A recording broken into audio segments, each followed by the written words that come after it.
Welcome to Simplified UPSC by PPP, where we listen, learn, and grow together.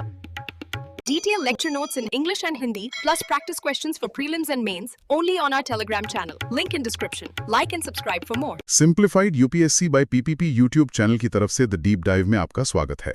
अगर आप चाहते हैं कि हम आपके लिए ऐसा ही उपयोगी कंटेंट लाते रहें, तो हमें सपोर्ट करने के लिए यूट्यूब पर सब्सक्राइब करें और हमारे साथ जुड़ें।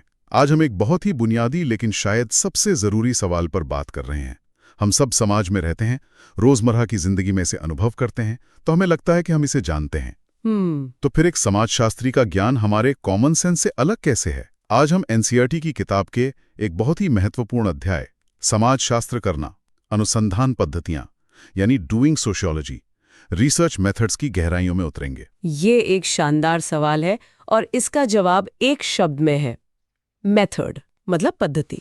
मेथड। हाँ, देखिए फर्क क्या जानने में उतना नहीं है जितना कैसे जानने में है। एक आम इंसान का ज्ञान व्यक्तिगत अनुभव, सुनी सुनाई बातों पर आधारित हो सकता है, लेकिन एक समाजशास्त्री का दावा एक सिस्टमैटिक प्रोसेस से इकट्ठा किए गए सबूतों पर टिका होता है। अच्छा। समाजशास्त्र का विज्ञान होना इसी कैसे में छिपा है। ये सिर्फ जानने के बारे में नहीं है, बल्कि व्यवस्थित तरीके से जानने के बारे में है। ठीक है, तो चलिए इस टूल बॉक्स को खोलते हैं। मान लीजिए एक समाजशास्त्री को यह समझना है कि किसी खास आदिवासी समुदाय में परिवार की व्यवस्था कैसे काम करती है।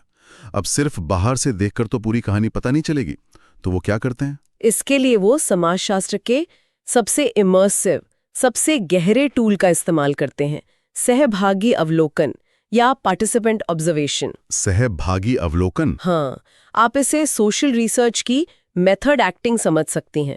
मेथड एक्टिंग, वाह, ये कमाल का एनालॉजी है। बिल्कुल, जैसे एक्टर किरदार को समझने के लिए उसकी तरह जीने लगता है, वैसे ही शोधकर्ता उस समुदाय का हिस्सा बनकर, उनके साथ रहकर, उनकी भाषा सीखकर, मतलब उनकी दुनिया को अंदर से समझने की कोशिश करता है। और इसका सबसे क्लासिक उदाहरण तो ब्रॉनिस्लॉ मेलिनोव्स्की का है ना? उनकी कहानी भी बड़ी दिलचस्प है। हाँ बिल्कुल, पहले विश्व युद्ध के दौरान मेलिनोव्स्की, जो पोलिश थे, उन्हें ब्रिटिश ऑस्ट्रेलियाई सरकार ने शत्रु देश का नागरिक होने के नाते ट्रॉब्रियांड द्वीप समूह में नजरबंद कर दिया था। और उन्होंने इस मजबूरी को एक मौके में बदल दिया। सही कहा, वो मिशनरियों के घर से निकलकर गांव के बीच में अपना टेंट लगाकर रहने लगे। उन्होंने वहां की भाषा सीखी और महीनों सालों तक उन लोगों के साथ रहकर उनकी संस्कृति पर इतना गहरा काम किया, जो आज भी सोशल एंथ्रोपोलॉजी का एक मील का पत्थर माना जाता है। मतलब वो एक तरह से बच्चे की तरह सब कुछ फिर से सीख रहे थे। हाँ, उस समाज के जो अनरिटन रूल्स होते हैं, वो सब सीख रहे थे। भारत में भी तो इस तरह के अध्ययन हुए हैं, जैसे एम.एन. श्रीनिवास ने रामपुर गांव पर किया था। उनकी किताब द रिमेंबर्ड विलेज तो बहुत मशहूर है। हाँ, और विलियम वाइट की स्ट्रीट कॉर्नर सोसाइटी भी एक बेहतरीन उदाहरण है। उन्होंने एक इतालवी अमेरिकी झुग्गी में 3.5 साल बिताए, ये समझने के लिए कि वहां के युवाओं के गैंग्स कैसे काम करते हैं। वो बस बाहर से देखने वाले नहीं थे, वो उस दुनिया का हिस्सा बन गए थे। एक मिनट, ये सुनने में जितना रोमांटिक लगता है, क्या ये उतना ही खतरनाक नहीं है?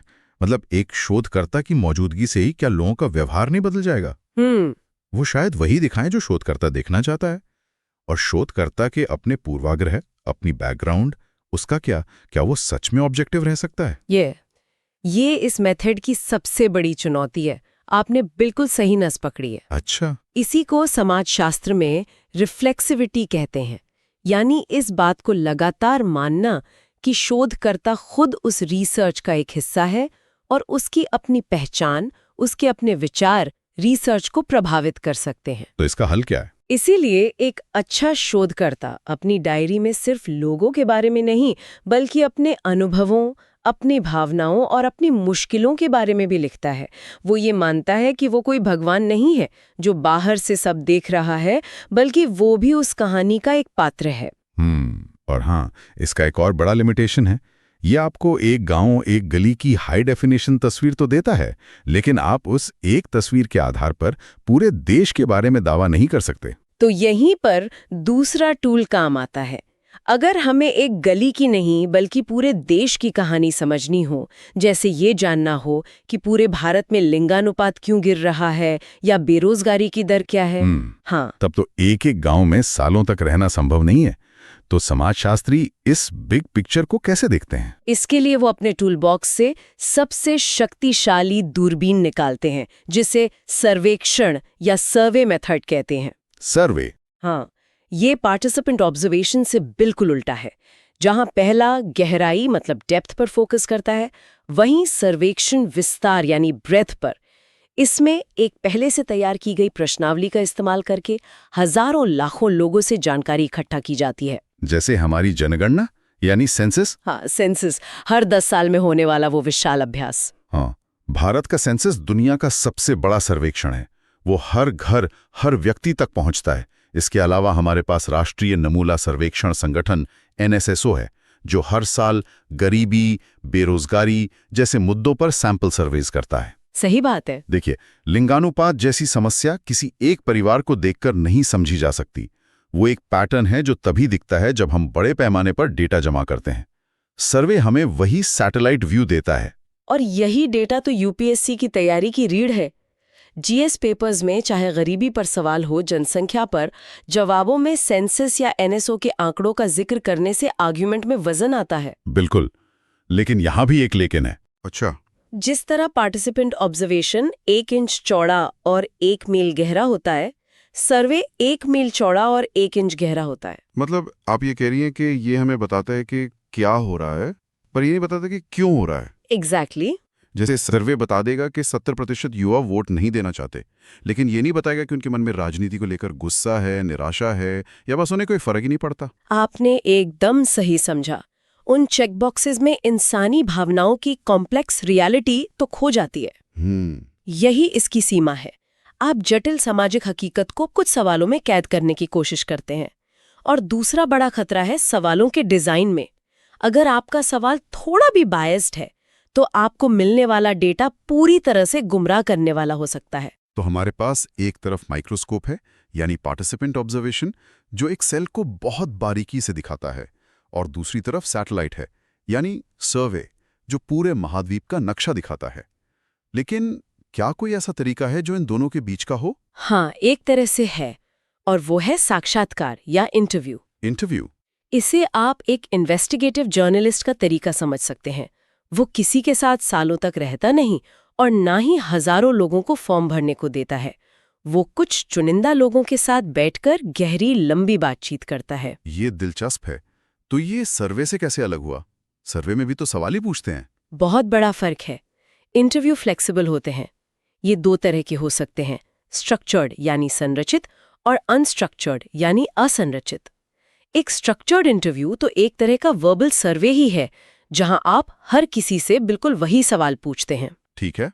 लेकिन असली ताकत असंरचित यानी अनस्ट्रक्चर्ड इंटरव्यू में है। वो कैसे? देखिए, एक अनस्ट्रक्चर्ड इंटरव्यू एक स्क्रिप्ट नहीं बल्कि एक गाइडेड कॉन्वर्सेशन है। आपके पास कुछ थीम्स हो सकते हैं, लेकिन आप जवाब देने वाले को कहानी अपनी तरह से बताने देते हैं। अच्छा। आप फॉलोअप क्वेश्चंस पूछ सकते हैं, ऐसा क्यों हुआ, तब आपको कैसा लगा। अच्छा। इससे आपको वो बातें भी पता चल सकती हैं जिनके बारे में आपने सोचा भी नहीं था। आप सिर्फ शब्दों को नहीं बल्कि इंटरव्यूई की बॉडी लैंग्वेज, उसकी हिचकिचाहट, इन सब को भी पढ़ सकते हैं। मुझे एक उदाहरण दीजिए। मान लीजिए हमें ये समझना है कि भारत में स्टार्टअप फाउंडर्स के सफल होने के पीछे क्या राज है। इसके लिए इंटरव्यू कैसे काम आएगा? बेहतरीन उदाहरण। आप इस पर सर्वे नहीं कर सकते क्योंकि हर फाउंडर की कहानी यूनिक है। सही बात है। आप उनके साथ पार्टिसिपेंट ऑब्जर्वेशन भी नहीं कर सकते। तो आप क्या करेंगे? आप 20-25 सफल फाउंडर्स के साथ 2-2 घंटे के इन डेप्थ अनस्ट्रक्चर्ड इंटरव्यूज करेंगे। आप उनकी यात्रा, उनकी चुनौतियों को समझने की कोशिश करेंगे। आपको शायद ऐसे पैटर्न्स मिले जो किसी सर्वे में कभी सामने नहीं आ सकते। और यूपीएससी के लिहाज से सोचें तो जब जीएस पेपर 2 में दबाव समूहों या स्वयं सहायता समूहों की कार्यप्रणाली पर कोई विश्लेषणात्मक सवाल आता है, तो उस तरह की गहरी समझ इसी तरह के क्वालिटेटिव रिसर्च से मिलती है, ना कि सिर्फ आंकड़ों से। बिल्कुल सही। लेकिन इंटरव्यू की भी अपनी चुनौतियां हैं। इसमें बहुत स्किल चाहिए। लोगों का भरोसा जीतना, उनसे संवेदनशील विषयों पर बात करना, यह आसान नहीं होता। और आखिर में आप 25 लोगों से बात करके पूरे देश के स्टार्टअप्स के बारे में दावा नहीं कर सकते। इसमें सर्वे जैसी स्टैटिस्टिकल पावर नहीं होती। तो फिर इसका मतलब ये हुआ कि समाज को समझने के लिए कोई एक सबसे अच्छा औजार नहीं है, ये तो इस पर निर्भर करता है कि आपका सवाल क्या है। आपने पूरी चर्चा का सार बता दिया। कोई भी मेथड अपने आप में परफेक्ट नहीं है, हर एक की अपनी ताकत और अपनी कमजोरियां हैं। एक अच्छा समाजशास्त्री एक कुशल कारीगर की तरह होता है जो काम के हिसाब से सही औजार चुनता है। तो मतलब कभी-कभी एक से ज्यादा औजार भी इस्तेमाल करने पड़ते होंगे। हाँ, बल्कि आजकल सबसे अच्छा रिसर्च उसे ही माना जाता है जहां मल्टीपल मेथड्स का इस्तेमाल हो, जिसे मिक्स्ड मेथड्स अप्रोच कहते हैं। अच्छा, मिक्स्ड मेथड्स। हाँ, मान लीजिए हम अपने पुराने सवाल पर लौटते हैं, युवा राजनीति से क्यों दूर हो रहे हैं। एक अच्छा शोधकर्ता पहले एक बड़ा राष्ट्रव्यापी सर्वे करेगा ताकि ये पता चल सके कि समस्या कहाँ सबसे ज्यादा है। मतलब क्या और कहाँ का जवाब। बिल्कुल।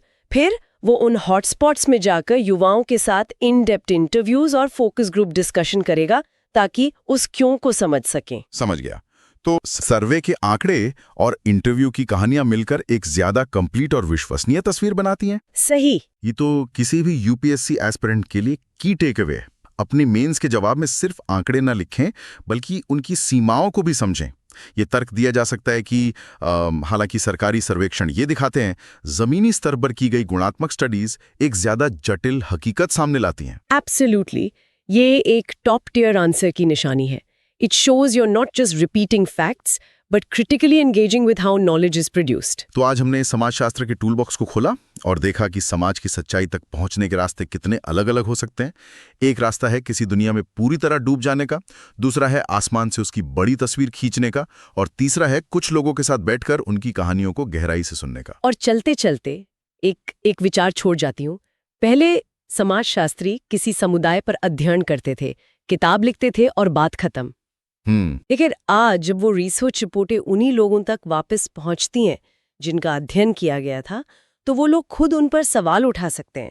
वो कह सकते हैं, नहीं, आपने हमारी बात को गलत समझा। ये तो बहुत दिलचस्प बात है। जरा सोचिए, भविष्य का समाजशास्त्रीय शोध कितना चुनौतीपूर्ण और दिलचस्प होगा जब समाज खुद अपने अध्ययन में एक पैसिव सब्जेक्ट की जगह एक एक्टिव पार्टिसिपेंट बन जाएगा।